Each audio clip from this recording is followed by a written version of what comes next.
Allahu Allahu Allahu Allah Allahu Allahu Allahu Allah.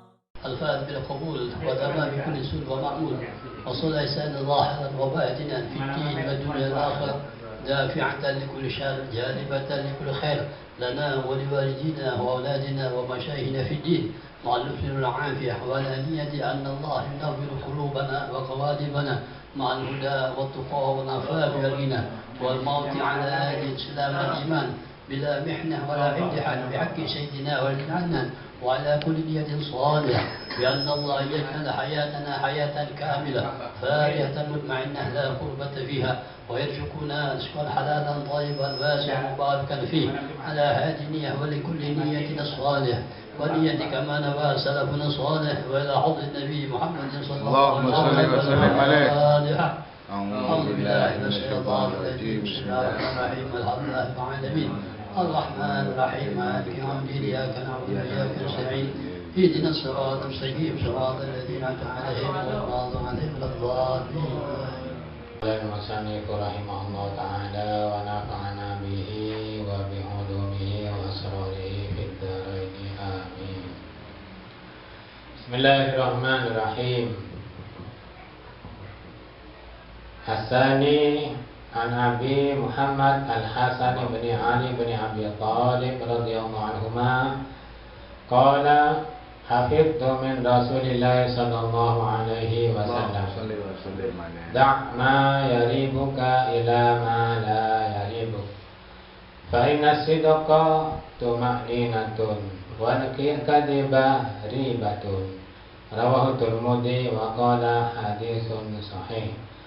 قوله يريبك بفتح الياء وضمها ومعناه اترك ما تشك في حله واعدل إلى ما لا تشك فيه. الثالث عن أبي سفيان سحر بن حرب رضي الله عنه في حديثه الطويل في قصته هرقل قال هرقل فماذا يأمركم يعني النبي صلى الله عليه وسلم.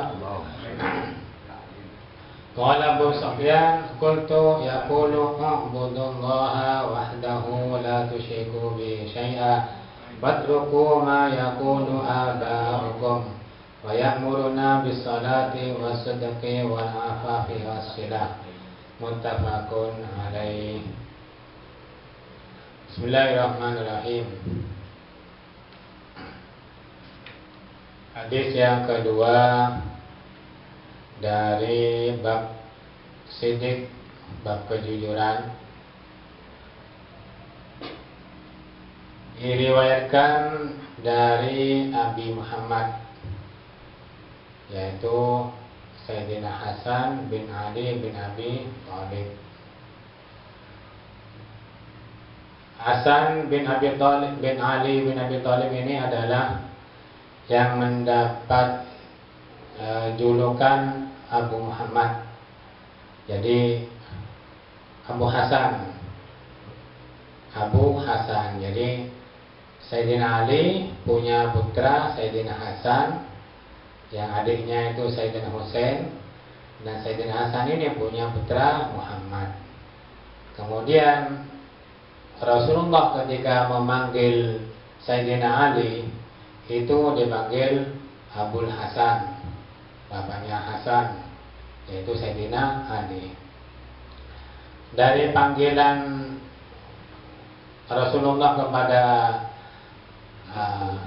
Abul Hasan ini, abahnya Hasan yaitu Sayyidina Ali, ini terus sampai ke orang Jawa, orang Madura.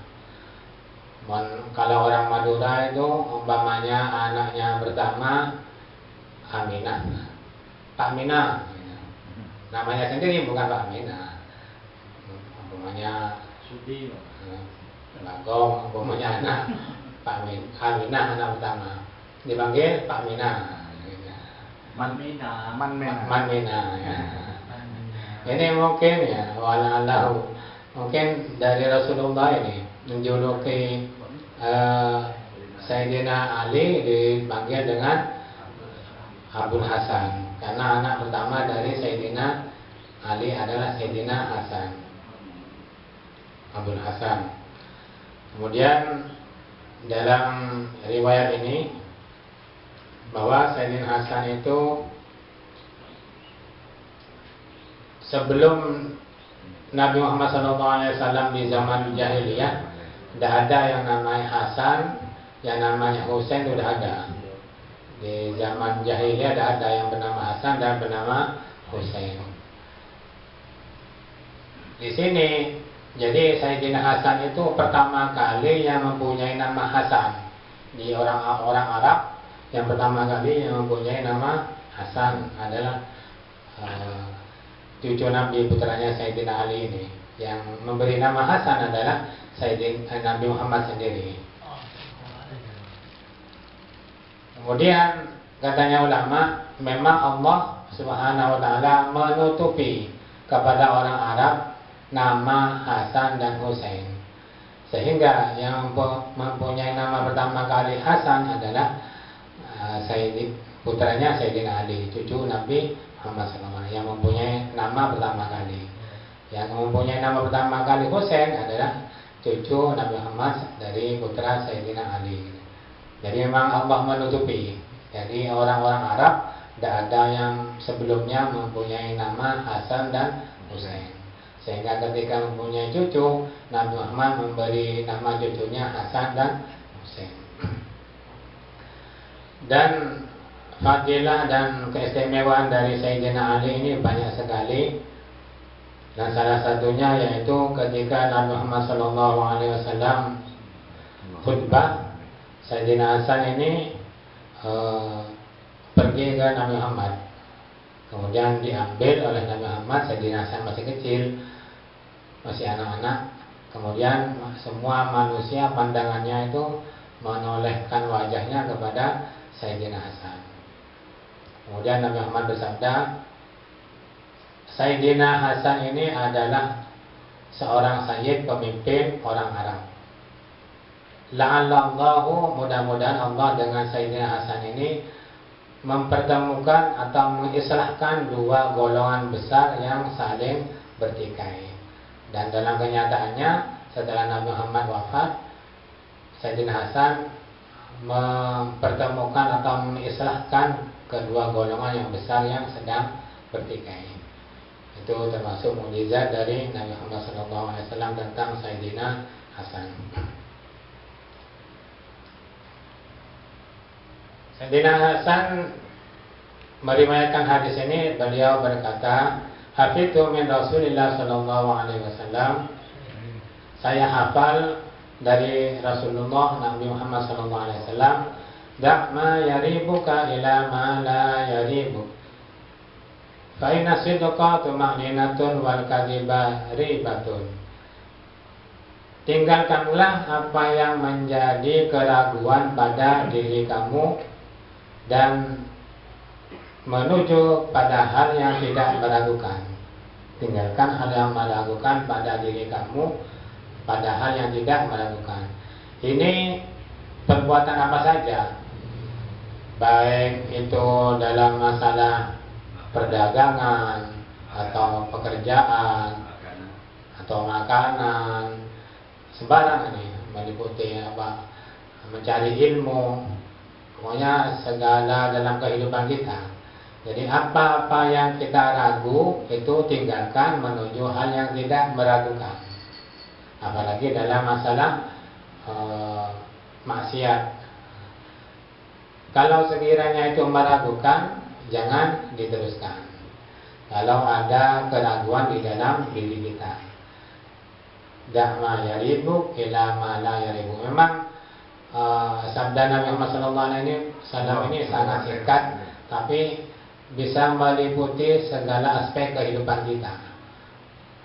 Kita mau bekerja, kita mau keluar, sehingga Nabi Muhammad SAW itu memberi istikharah kepada kita, memberi pilihan supaya kita, kalau kita mau bekerja apapun, disuruh istikharah oleh Nabi Muhammad SAW, sehingga hasil dari apa yang kita kerjakan itu tidak meragukan. Ulama mengatakan la khaba man istakhara wala khasa wala nadima manil istakhara ya. Artinya tidak akan rugi orang yang istikharah dan tidak akan merasa keton. Apa keton itu? Menyesal orang yang bermusyawarah. Sehingga Nabi memberi pilihan. Ini adalah bentuk dari tidak ragu, dari asalnya ragu menjadi tidak ragu. Jadi harus kita tinggalkan hal-hal yang meragukan menuju hal yang tidak meragukan. Karena diriwayatkan dari Ibnu Hibban, fa innal khaira tuma'ninatun wa inna syarra ribatun. Dan sesungguhnya kebaikan itu bisa mendatangkan ketenangan di dalam jiwa. Pekerjaan yang baik, pekerjaan yang diridhoi oleh Allah itu bisa menimbulkan ketenangan. Dan pekerjaan yang tidak baik itu bisa menimbulkan keraguan. Jadi ya, perlu kita istikharah seperti itu dan perlu kita pikir-pikir. Katanya ulama, tafakar qabla an takallam, kemudian artinya pikirkanlah kamu sebelum kamu berbicara. Karena dalam berbicara itu kadang kita ceplas-ceplos bicara sebelum kita berpikir. Oleh sebab itu harus dipikirkan biar tidak menimbulkan keraguan. Kadang kita kalau emosi kadang ceplas-ceplos keluar sembarang. Padahal itu bisa menimbulkan keraguan. Kok ada bentah bener aja, kok ada bentah salah aja. Setelah terucapkan. Tapi kalau dipikirkan terlebih dahulu, maka keraguan itu hilang dan keyakinan yang akan timbul.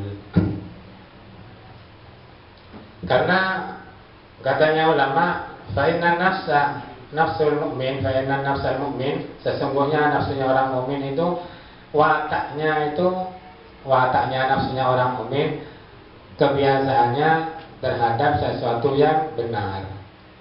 Kebiasaannya orang mukmin itu kepada sesuatu yang benar. Kalau sesuatu itu tidak benar, pasti dalam dirinya itu ada keraguan. Kalau pekerjaan itu tidak benar, pasti di dalam dirinya ada keraguan. Karena memang watak, kalau memang orang itu benar-benar orang mukmin yang sejati, mukmin yang sesungguhnya, kalau dia ragu akan menimbulkan hatinya itu berdebar, hatinya akan menimbulkan keraguan. Tapi kalau benar apa yang dia kerjakan, maka akan menimbulkan ketenangan dalam jiwanya orang mukmin. Karena memang wataknya orang mukmin itu selalu jauh dari kebohongan. Wataknya orang mukmin selalu melakukan hal-hal yang siddiq, selalu melakukan hal-hal yang benar. Itu katanya ulama. Kemudian dikatakan lagi bahwa orang yang melakukan seperti itu, meninggalkan hal yang meragukan dan melaksanakan atau melakukan hal yang tidak meragukan, sehingga hatinya itu menjadi tumaninah, menjadi tenang. Orang kalau melakukan seperti itu berarti mempunyai sifat warok, itu adalah meninggalkan perkara yang syubhat. Jadi kalau orang sudah terbiasa meninggalkan hal yang meragukan dan dia melaksanakan atau mengerjakan hal yang tumaninah, maka berarti orang itu mempunyai sifat warok di dalam hatinya. Artinya sifat warok itu meninggalkan hal-hal yang syubhat. Dalam hadis innamal a'malu binniyat itu hadis yang lain gitu,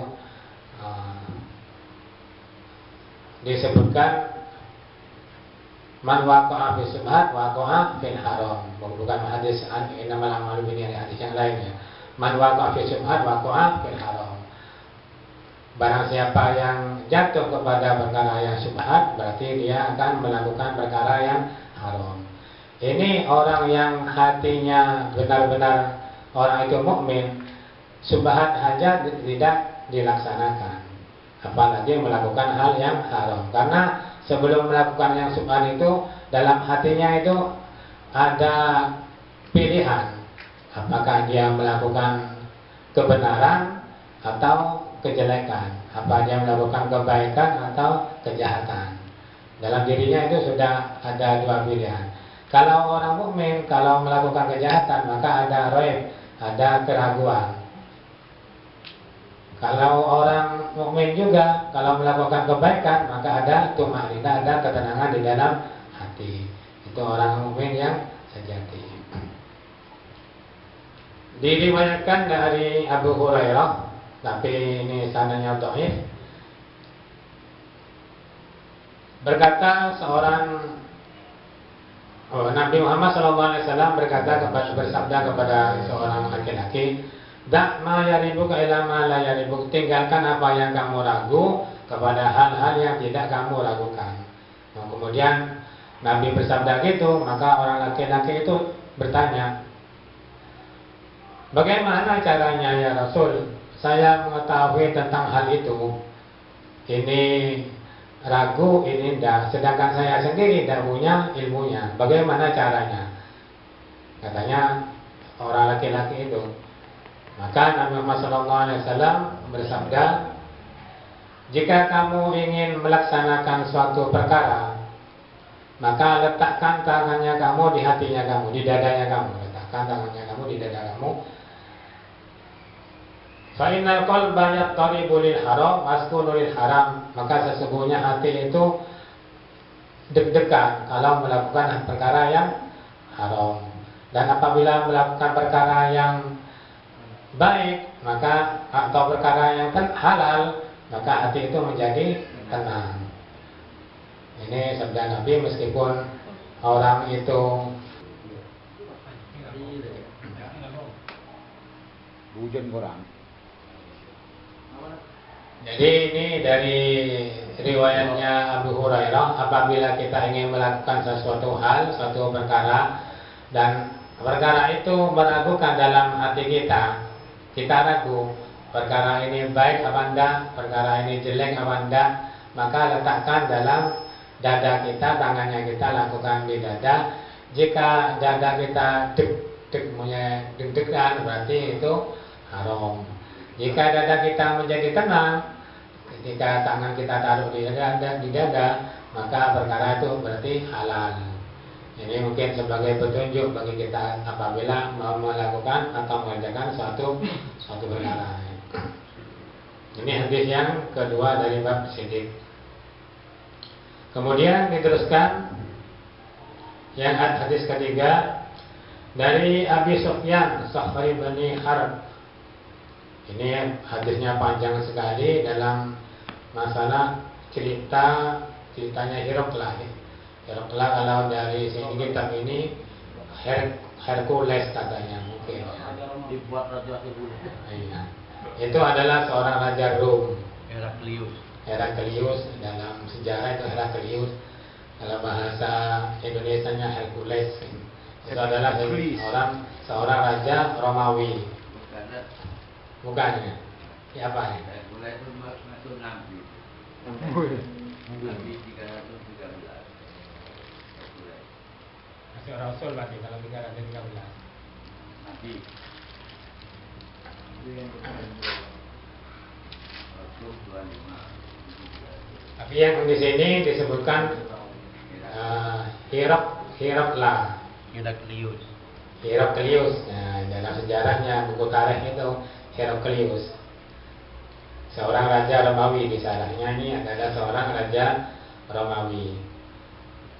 Dia diajak oleh Nabi dengan menyuruh seseorang, yang mana ketika disuruh kepada Raja Heraklius ini, dia bertanya, "Apa yang diperintahkan oleh Nabi kamu?"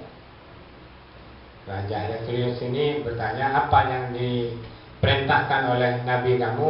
Maka Abu Sufyan sebagai delegasi atau utusan dari Nabi Muhammad SAW ke Romawi, karena Abu Sufyan ini termasuk orang yang pandai berbicara, pandai berdebat. Diplomat. Diplomasi ya. Kemudian Abu Sufyan mengatakan, saya diperintahkan untuk mengajak kamu untuk memeluk agama Islam. Kemudian kamu disuruh menyembah kepada Allah Subhanahu wa taala dan tidak mensekutukan Allah dengan sesuatu apapun. Dan tinggalkanlah apa yang kamu ucapkan tentang bapak-bapak kamu. Dan memerintah kepada kita juga Nabi itu, yaitu memerintah sholat, berkata benar, menjaga diri, dan silaturahim. Ini singkatnya dari hadis yang dibawakan oleh Abu Sufyan. Sebelum saya lanjutkan, Abu Sufyan ini adalah juga seorang sahabat Nabi, tapi sebelumnya adalah pembesar-pembesarnya orang Quraisy yang memusuhi Nabi. Abu Sufyan ini lahir 10 tahun sebelum Amul Fil, sebelum tahun gajah. Nabi Muhammad dilahirkan tahun gajah, jadi kakek 10 tahun. Dengan Nabi Muhammad lebih tua, Abu Sufyan.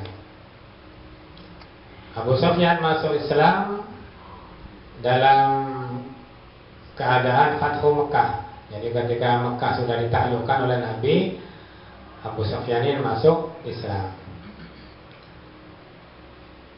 Ketika sudah masuk Islam dan Abu Sufyan ini sudah menjadi orang mu'allaf, kemudian summa hasuna islamuhu, Islamnya menjadi baik, menjadi kuat.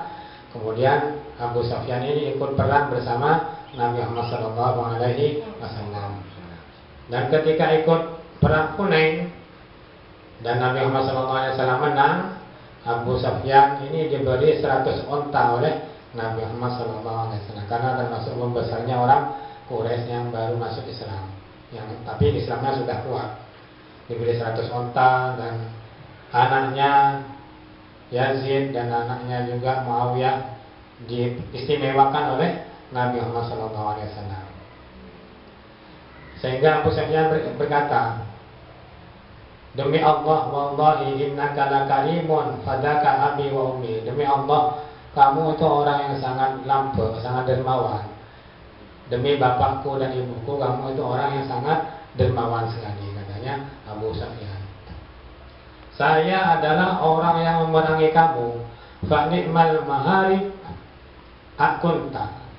Saya sangat memerangi kamu, sangat memusuhi kamu. Tapi sebaik-baik orang yang dimusuhi adalah kamu, katanya Abu Sufyan. Karena Nabi itu kalau masalah sangat pemaaf Nabi itu. Meskipun memerangi Nabi tetap memaafkan Abu Sufyan.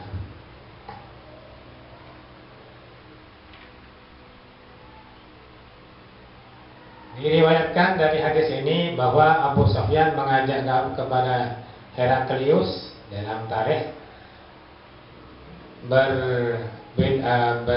berpidato di depannya raja itu. Apa perintahnya Nabi? Katanya raja itu, sembahlah Allah, jangan kamu sekutukan dengan sesuatu apapun. Karena di Romawi ini orang Nasrani sudah banyak, orang Kristen sudah banyak, orang penyembah berhala juga banyak di Romawi itu. Sehingga Abu Sufyan diperintah oleh Nabi Muhammad untuk menyembah kepada Allah dan tidak mensekutukan dengan sesuatu apapun. Watruku ma yaqulu aba'ukum, dan tinggalkan apa yang diucapkan oleh bapak-bapak kamu sekalian. Katanya Abu Sufyan kepada raja dan kepada semua mantrinya. Jadi ketika debat itu semua mantrinya itu ikut juga. Tinggalkanlah apa yang diucapkan oleh bapak-bapak kamu. Itu bapaknya itu, karena ini orang Nasrani, mengatakan Tuhan itu 3. Jadi masih beragama Nasrani. Dan Nabi kita juga menyuruh kita untuk mengerjakan sholat dan berkata benar dan menjaga diri, menjaga harga diri, kemudian memerintahkan untuk bersilaturahim. Ini hadisnya panjang, ini sekelumit dari hadis yang disampaikan oleh Abu Sufyan ketika berhadapan dengan Raja Heraklius.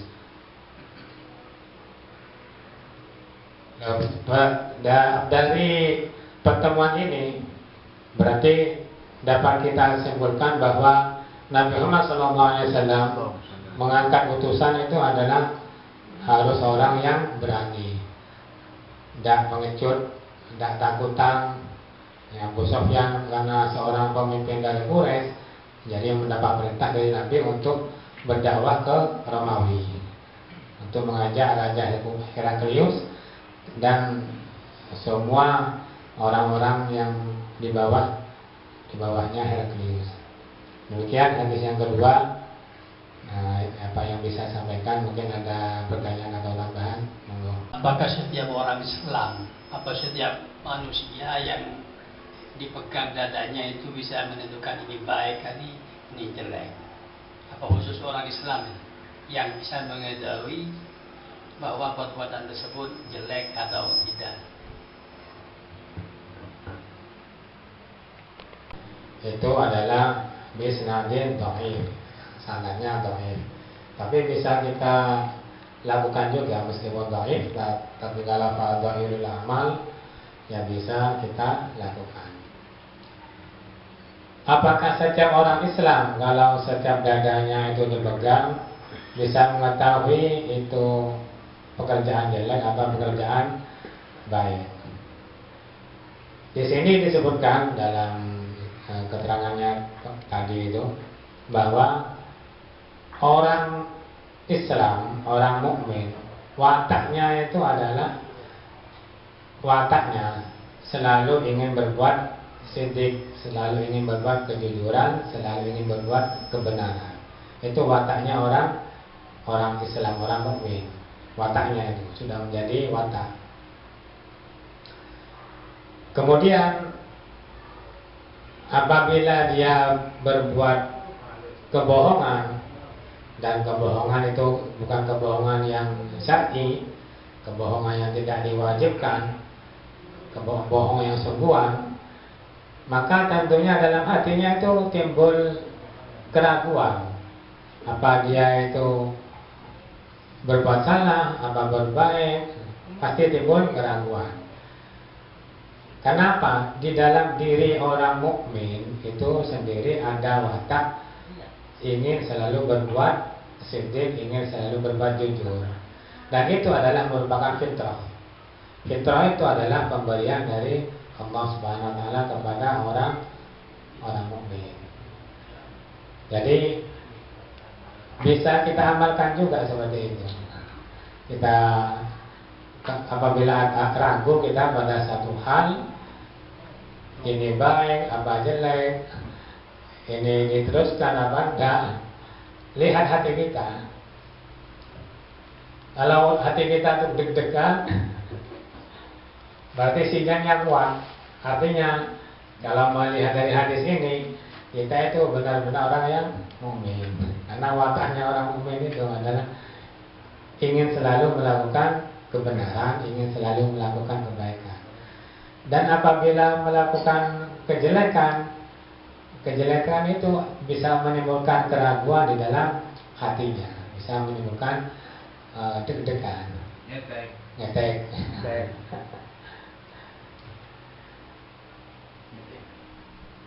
Tapi dilihat dulu, permasalahannya dia dulu ngeteknya itu. Kalau dulu saya pegang mic di Sarawak ngetek juga. Beladuran sih. Ladung biasa ya hilang ngeteknya, deg-degannya itu. Jadi dilihat dulu. Dan mungkin bukan hanya saya juga, semua teman-teman yang tidak pernah pegang mic, kemudian pegang mic di depannya halayak ramai, pastinya deg-degan. Jadi dilihat situasi dan kondisinya. Kalau dia dalam kebaikan tidak ragu, tidak perlu diragukan seperti itu ya. Jadi kalau yang perlu diragukan itu ini halal apa enggak ya, itu yang perlu diragukan. Ini baik apa enggak ya. Kalau kita tidak tahu halal haramnya, tapi dalam diri kita ragu, maka sebaiknya dak ma yaribu ila ma la yaribu. Tinggalkan apa yang meragukan kamu menuju hal-hal yang tidak meragukan. Itu sebaiknya. Mungkin ini yang bisa saya jawab.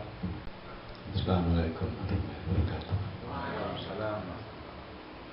Orang itu dalam sesuatu baik atau jeleknya itu, kalau memang itu sudah ukuran baik, istafti qalbak. Istafti qalbak itu mintalah fatwa kepada, ini memuatkan keterangannya tertalik. Istafti qalbak itu mintalah fatwa kepada nurani. Mula kelakuan itu juga terus lagi. Ya, kalau usah tanya ke sana. Tanya kepada hati nurani sendiri. Mau dan ate itu ini terus lagi, jangan dilanjut. Artinya ini kelakuan ini jelek, jangan dilanjut. Jadi al khairu ma'anna fi qalbik wa syarru ma hakala sadri. Yang baik itu yang menenangkan hati, yang jelek itu yang menggelisahkan hati. Itu ukurannya. Jadi kenapa orang ngecok itu bukan orang ngecek itu tak ngetek, ya kan? Takut itu mau Rampok orang terangan. ya. Orang ngecok, orang korupsi itu mak tak ngetek, karena takut itu mau, ya kan? Karena emang umum, jadi pada umumnya ada begitu. Jadi orang yang salah mesti ngetek. Polisi juga begitu. Polisi itu tahu, ya kan? Orang yang jadi SIM, dia dari SIM itu tahu. Ya. Mon orang yang bener aturan negara di SIM, STNO di terus. Polisi itu menurut yang baik tidak. Tapi mon jauh lah ambu, tidak mesti kan salah. Kan ya. Ini saya kan kemarin sudah WA operasi itu, yang sudah mulai operasi di musim corona ini, hati-hati ya. Yang tidak punya SIM, yang punya atau punya STN yang mati, itu harap dihidupkan, kan begitu. Jadi orang yang benar itu orang yang saya tenang, ya kan. Orang yang salah, orang yang tidak tenang, itu sudah ukurannya. Ukurannya istafti qalbak, ya. Tanyalah kepada hati, minta fatwa kepada hati nurani. Jadi al khairu ma fi qalbik asyaru apa makon ya, maha kala sadri. Jadi yang baik itu yang menenangkan hati, ya. Apa saja sudah melakukan apa saja, apa otang tak majer remah, ya kan, majer tunda remah, itu kan kalau di otak lah beker, deki bedekan pena, kan, ya, kan sekarang kan begitu. Utang begitu. Itu contoh ya, pada umumnya begitu. Jadi akhirnya karena di otang, tidak semua kan tulus, bisa ya utangin, bisa dibesai, kan begitu. Karena memang itu sudah watak. Jadi karena Haji Talib itu, jadi sudah wataknya begitu. Wataknya manusia itu orang mukmin yang benar, saya menenangkan hati, saya salah yang menyusahkan hati. Apa saja. Jadi ukurannya teman-teman ya, saya sendiri istafti qalbak, dan hati nurani itu mapan terus haki menurani, coba dan terus haki kelakuan apa saja ya. Kemudian terima kasih, Allah alam bisawab. Gelisah di hati itu gelisah, ya kan? Jadi gelisah terus akhirnya di penyakit emah, ya. Orang yang belum bisa kan emah.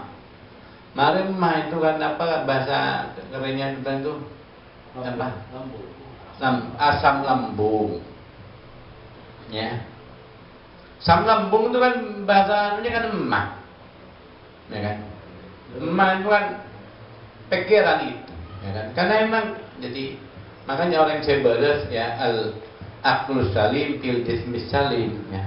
Akal Seberes itu benar badan Seberes. Jadi akal juga begitu beberes. Jadi tidak kau nih orang baik ke depan ya kan? Gitu lah. Mungkin kau ya itu sudah otak sudah montak majer kan todus kan semua. Ya kan, nyerek sekarang semua. Saya sudah begitu, bukan sampean, saya sudah pernah melakukan begitu, ya kan. Saya tidak menurut sampean, saya sudah begitu, begitu. Saya pernah utang ke Bapak Ndali Imam, mau kawin 700.000 dulu, tahun 98, ya kan. Pona, ya kan, ya kan, pona waktu itu. Mau tak pun sampai sekarang dia ucap dia utang tak maju apa betah kan begitu. Ya, saya ada imam ini pernah memberi utang saya mau kawin waktu itu, tapi tak kebaik kambing saya kebaik ke tanah. Alhamdulillah panahnya itu barokah sampai sekarang begitu. Benar. Memang mau kawin ya kan, benar. Dan begitu.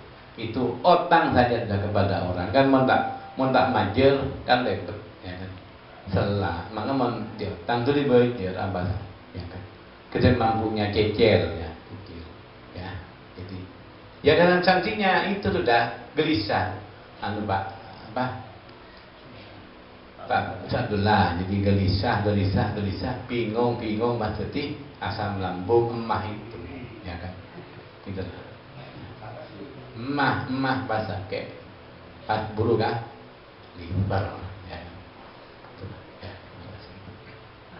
gelisah kalau sudah biasa tak gelisah Aku mamanya manun. iya.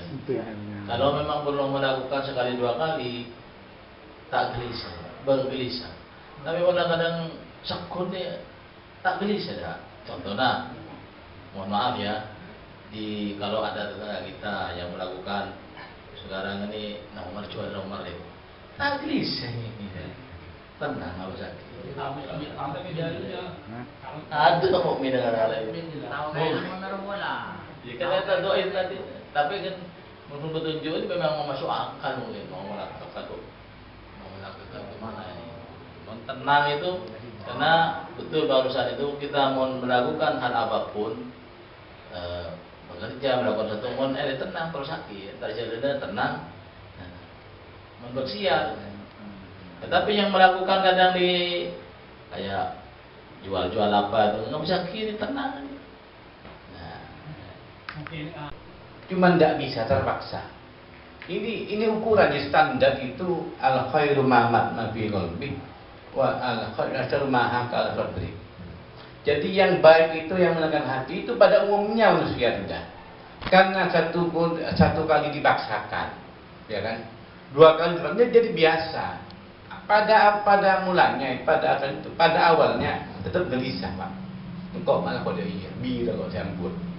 Ya, pasti itu ada gejala seperti itu, ya kan? Itulah. Ingat tokang merusak binore. Ya, kenapa tak nyetak? Karena memang itu tidak baik. Mohon baik, gunjingan ada apa-apa. Karena binung dibi, mau binore gunjingan, mau naik pandang orang, kan begitu. Dan itu mengelisahkan juga, takut temu selake. Tapi mau binung dibi, bagaimana kan begitu.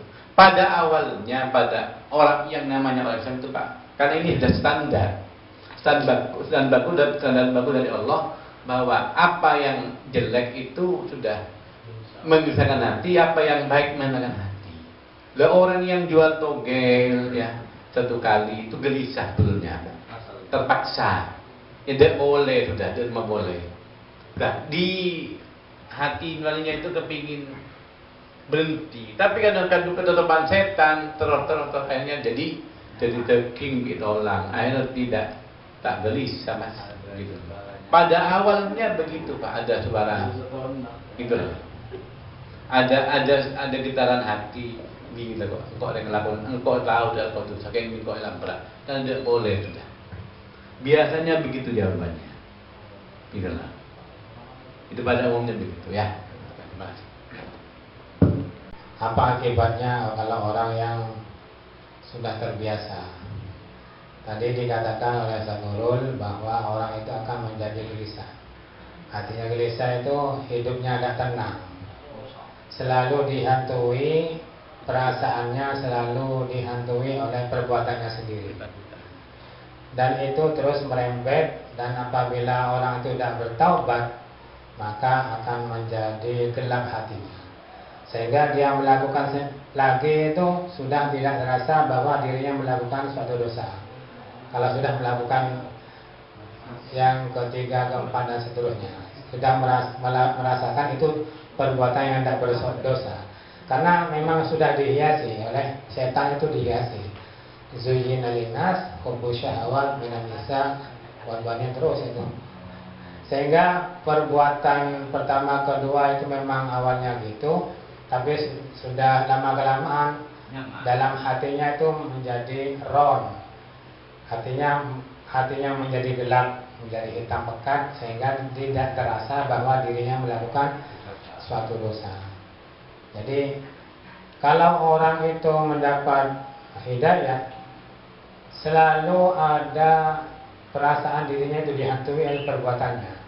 Contohnya yang melihat togel, kemudian maling, menjadi maling, atau perbuatan maksiat yang besar-besar atau yang kecil-kecil, masuk riba, masuk semuanya itu. Kalau orang itu mendapat hidayah dari Allah, lama-kelamaan perbuatannya itu menjadi hantu pada dirinya sendiri, sehingga dia dihantui oleh perbuatannya, ada perasaannya itu dihantui, sehingga timbul dirinya ingin bertaubat dari perbuatannya. Itu kalau orang itu sudah mendapat hidayah dari perbuatan jeleknya. Kemudian di sini disebutkan orang mukmin yang kamil, orang mukmin yang sempurna imannya, itu dalam dirinya itu ada apa? Zakiyatul mutahharah, hatinya itu bersih, yang suci dari perbuatan maksiat, maksiat apapun itu. Jadi orang mukmin yang sesungguhnya, yang sempurna, adalah bersih dari perbuatan maksiat, baik maksiat kecil ataupun maksiat besar, dan jauh dari akhlak-akhlak yang jelek. Kalau sudah orang seperti itu, artinya mukmin kamil seperti itu, maka akan terasa dirinya itu kalau melakukan maksiat akan terasa deg-degan dalam dirinya. Kalau orang itu memang mukmin kamil, hatinya memang bersih, melakukan maksiat sedikit itu deg-degan. Tapi kalau sudah bukan mukmin kamil, mukmin yang tidak sempurna imannya, kemudian akhlaknya jelek, melakukan dosa itu sudah ada deg-degan sama sekali, sudah terbiasa itu. Ini di luar pembahasan. Kalau orang kafir di luar pembahasan yang kita bahas sekarang. Ini khusus orang Islam, orang mukmin yang kamil atau yang nakis, orang mukmin yang sempurna atau orang mukmin yang tidak sempurna. Itu perbedaannya. Kalau orang mukmin yang sempurna, katanya hadisnya dari Abu Hurairah, dilihat hatinya, katanya Rasulullah, kalau hatinya kamu deg-degan, jangan teruskan, dak mayalibuk, tinggalkan perkara itu. Tapi kalau hatinya kamu tenang, teruskan, berarti perkara itu adalah halal, teruskan. Itu kalau orang mukmin tanya kepada dirinya sendiri, istafti qalbak, tanya pada hati nuraninya, pasti tahu jawabannya. Itu kalau orang mukmin yang kamil, orang mukmin yang sempurna. Tapi orang mukmin yang tidak sempurna tidak bisa. Banyak tanda-tanda seperti itu tidak bisa. Orang mukmin yang nafis, yang sedikit imannya itu, ada tanda-tanda sedikit tidak bisa. Orang mukmin yang kamil lagi, kalau akan melakukan sesuatu itu bukan hanya deg-degan dalam hatinya, bukan hanya ragu, kadang didatangi mimpi. Ini baik atau ini buruk, itu kadang didatangi mimpi. Kalau orang mukmin yang kamil, mimpinya mungkin dia dikejar anjing, mungkin aing lepo, itu mimpi jelek. Kalau mukmin yang kamil seperti itu lagi, kalau perkataan pekerjaan itu baik, kadang mimpi air yang bening, kadang mimpi ikan. Jadi datang dalam mimpinya. Karena mukmin yang kamil itu yang dulu binurillah, melihat dengan nur atau cahaya dari Allah SWT. Ini pecahan dari mukmin yang kamil, orang mukmin yang sempurna. Jadi bisa dilihat dalam mimpinya. Bukan hanya deg-degan, gelisah atau tidak gelisahnya, tapi orang mukmin. Itu yang bisa saya tambahkan. Mungkin ada tambahan, enggak? Kalau orang mukmin itu bukan hanya tingkah laku, perbuatan, ucapannya itu. Ucapannya keliru tak keliru itu kelihatan dari hatinya. Dek, kok apa tak salah, kok apa tak coba, kok marah menyakiti hati orang lain. Kalau orang mukmin yang kamil itu, tuh sangkok ya. Udah lembay lah, sebentar semua orang kok enggak oleh. Jadi cepat akhlaknya orang mukmin yang kamil sempurna itu ingin cepat minta ampun kepada orang yang disakiti. Orang yang mukmin sempurna itu ingin selalu kembali kepada Allah, ingin selalu mencari rahmatnya Allah, ingin selalu mencari hidayah dari Allah. Itu orang yang mukmin yang sempurna, baik itu ucapan atau tingkah laku. Dari segala hal sudah, segala aspek dalam kehidupan, mulai dari bangun tidur sampai tidur lagi. Sehingga dikatakan, kalau kamu ingin melihat penduduk surga, katanya dalam sebuah riwayat apa makalah apa ini, maka lihatlah orang ini. Bagaimana kelakuannya orang ini? Orang ini sebelum tidur minta ampun kepada Allah, memintakan ampun kepada Allah orang-orang yang menyakiti dirinya. Ya Allah, ampuni orang itu telah menyakiti aku. Ya Allah, ampuni orang-orang yang telah mengribai, ngerasani aku. Ya Allah, ampuni orang-orang yang mencuri barangku. Jadi orang yang menyakiti dirinya dimintakan ampun oleh dirinya sendiri, supaya mungkin dapat hidayah. Itu tanda-tanda orang penduduk ahli surga seperti itu. Jadi kita tidur itu tidak menyimpan dendam kepada orang lain. Itu mungkin yang kamil, mungkin yang sempurna. Mungkin ada pertanyaan atau tambahan monggo.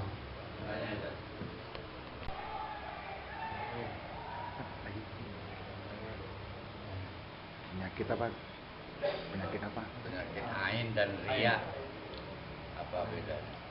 Ya.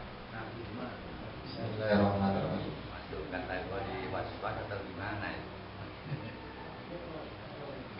Coba untuk jawab, mungkin dikoreksi.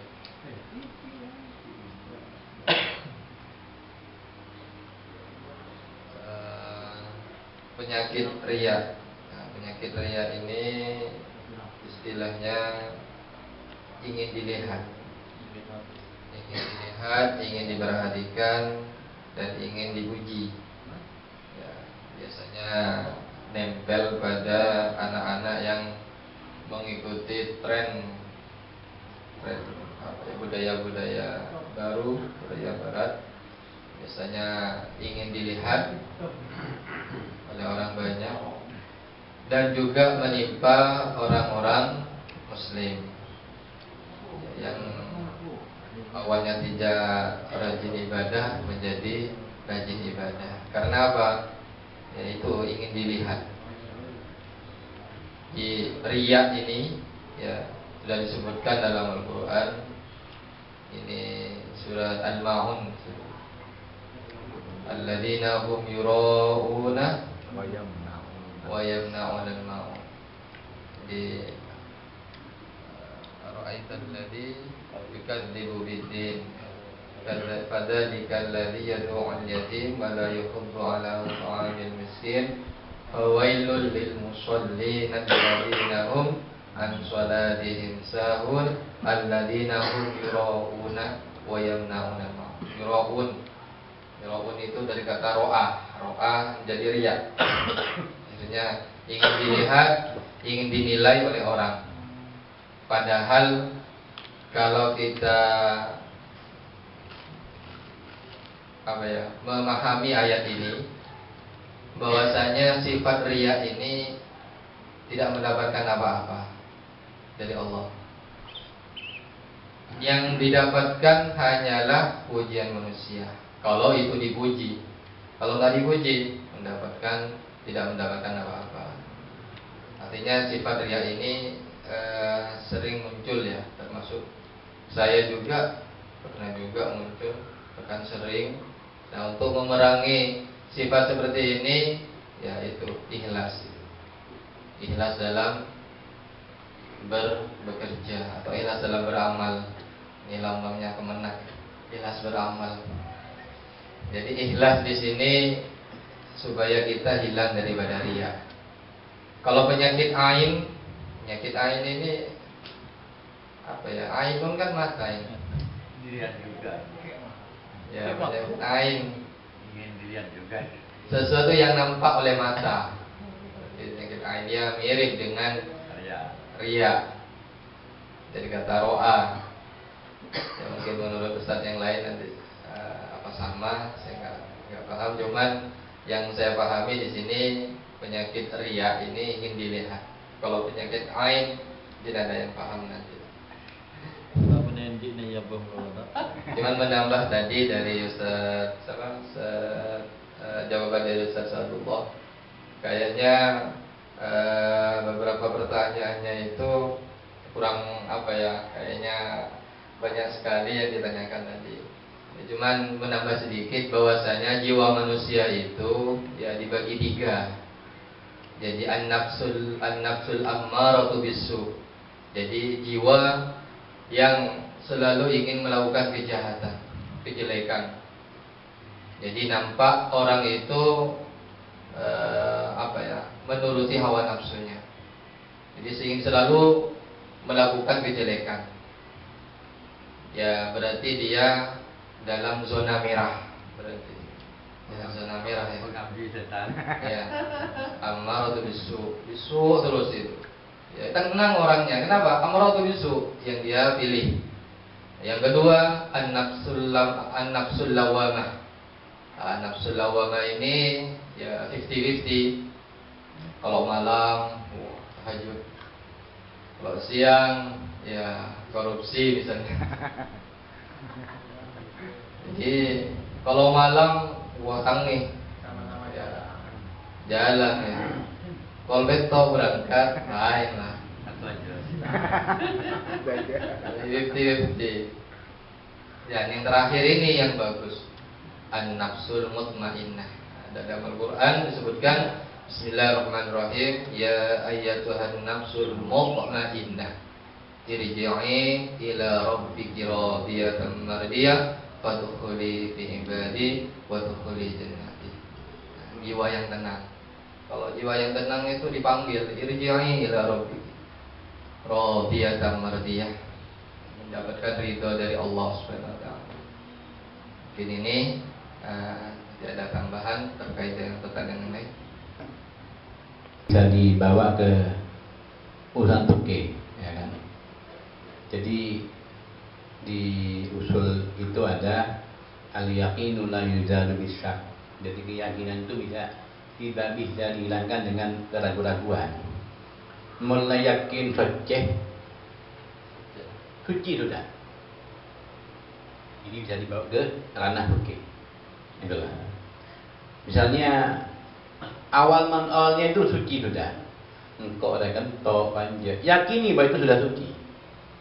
Itu namanya al-yaqinu la yuzalu bisyak. Jadi keyakinan itu tidak bisa dihilangkan dengan keraguan-raguan. Juga itu bisa dibawa ke ranah fikih, ya kan?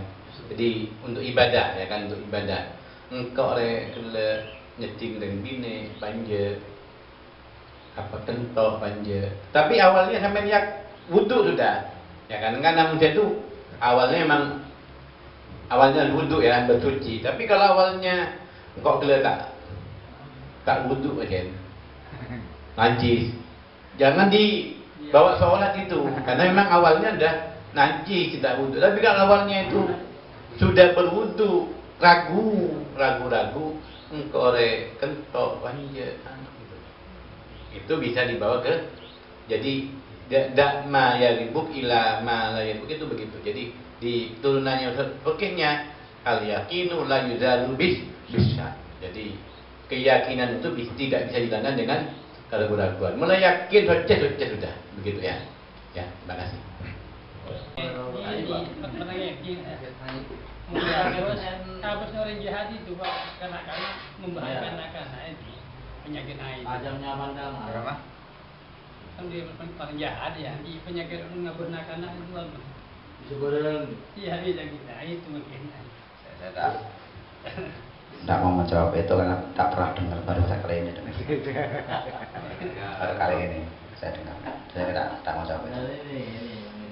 Nah, saya mau menambahkan yang pertanyaan dari Ustaz Abdullah tadi, jadi tentang apakah orang kafir juga punya rasa keraguan atau apa istilahnya? Ya keraguan lah di saat mau melaksanakan sesuatu yang batil. Semua manusia itu dulu di zaman azali oleh Allah telah ditanya. Wa il akhadha rabbuka min bani adama min zuhurihim wa asyhadahum ala anfusihim alastu bi rabbikum qalu bala. Apakah apa yang bukan Tuhanmu? Semua mengatakan iya. Semua mengatakannya. Tapi kenapa kemudian saat ini ada orang yang kafir, ada orang yang muslim? Kalau dalam teori ESG, jadi emosional spiritual person, itu ada dalam diri manusia itu semuanya ada namanya God spot. God spot itu dorongan apa ya? God itu Tuhan itu ya, jadi dorongan Tuhan. Nah God spot itu yang disebut dengan hati nurani tadi itu. Jadi sebenarnya hati nurani manusia semuanya sama. Artinya sama mengajak kepada kebaikan. Artinya orang itu terhadap sebuah kejahatan itu mencuri. Semua orang akan mengatakan mencuri nggak baik. Baik orang Islam atau non Islam semuanya akan mengatakan mencuri itu nggak baik. Semua itu sudah hati nuraninya. Berzina. Kalau dalam Islam kan berzina itu haram, kan kalau dalam agama lain nggak ada hukumnya tetap akan mengatakan tidak baik. Ya. Itu kalau God spotnya. Cuman ada beberapa hal yang kemudian God spot itu menyebabkan tidak keluar, tidak keluar. Contoh ilmu itu bisa menghalangi hati nurani kita berbicara. Contoh nganggur itu kan tidak, pengangguran itu ya, para pengangguran tidak bekerja itu kan angkulan tidak baik kan begitu ya. Yang baik orang bekerja, orang berusaha kan gitu. Terkadang banyak seorang sarjana yang justru dengan kesarjanaannya malah tidak mendapatkan pekerjaan. Kenapa? Ya karena dia tidak mendapatkan pekerjaan sesuai dengan kesarjanaannya kan begitu. Yang sebenarnya harusnya dengan ilmu itu dia bisa bekerja lebih daripada apa yang harusnya dikerjakan sebelum mendapat ilmu. Tapi justru dengan ilmu itu dia malah jadi nggak bekerja. Kenapa? Ya karena dia tidak mendapatkan pekerjaan sebagaimana yang diharapkan seperti kesarjanaannya itu. Sehingga ilmu itu kadang juga bisa menghalangi munculnya konsepot dalam diri kita itu, sehingga enggak apa yang kita kerjakan tidak sesuai dengan hati nurani.